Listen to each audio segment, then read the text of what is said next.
கருப்பு பணம் ஒழிப்பு தொடர்பான மத்திய அரசின் நடவடிக்கையால் எந்த பலனும் ஏற்படாது என்று வங்கி ஊழியர்கள் சம்மேளனத்தினர் தெரிவித்துள்ளனர்.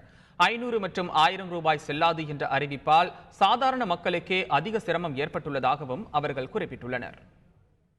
நாட்டில் உள்ள கருப்பு பணத்தை வெளிக்கொண்டு வருவோம் என்ற அறிவிப்பின் அடிப்படையில் 500 ரூபாய் 1000 ரூபாய் இன்று இரவிலிருந்து செல்லாது என்று மோடி அறிவித்திருக்கின்றார்.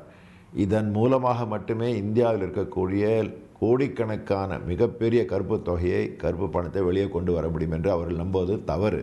காரணம், இன்றைக்கு பொதுவாக கருப்பு பணத்தில் ஒரு குறைந்த பகுதி மட்டுமே இன்றைக்கு பணமாக இருக்கின்றது. மற்றபடி அது இன்றைக்கு அமெரிக்க டாலர்களாகவோ சொத்துக்களாகவோ வெளிநாட்டு கணக்கிலோ இருக்குது. ஆக இந்த 500 1000 ரூபாய் நோட்டை இன்றைக்கு அதை வாபஸ் வாங்குவதனால் கருப்பு பணத்தை கொண்டு வர முடியும் அப்படின்னு நம்புவது தவறு. ரெண்டாவது, கள்ள நோட்டு இன்றைக்கு அதிகமாக புழக்கத்தில் இருக்கின்றது. அதை பிடிப்பதற்கு ஓரளவுக்கு உதவலாம்.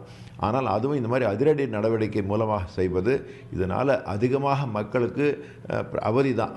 ஏன்னா இன்றைக்கி ஏற்கனவே இப்போ கேட்டுக்கிட்டு இருக்கிறாங்க, என்ன பண்ணுவோம் நாளைக்கு ஆஸ்பத்திரிக்கு அல்லது மருந்தகத்தில் அல்லது இடுகாட்டில் இங்கே மட்டும்தான் உபயோகிக்கப்பட முடியும்னு சொன்னால், நாளைக்கு இருக்கக்கூடிய சாதாரண மக்கள் 500 1000 தான் வச்சுக்கிட்டு இருக்கிறாங்க. அவங்க ஒரு கடையில் போய் பொருள் வாங்க முடியாது, அதை உபயோகிக்க முடியாது, வங்கிக்கும் போய் எடுக்க முடியாது டிசம்பர் 31 வரைக்கும் அப்படின்னு சொன்னால் அது மக்களுக்கு இதனால் எந்த விதமான நன்மையும் கிடையாது.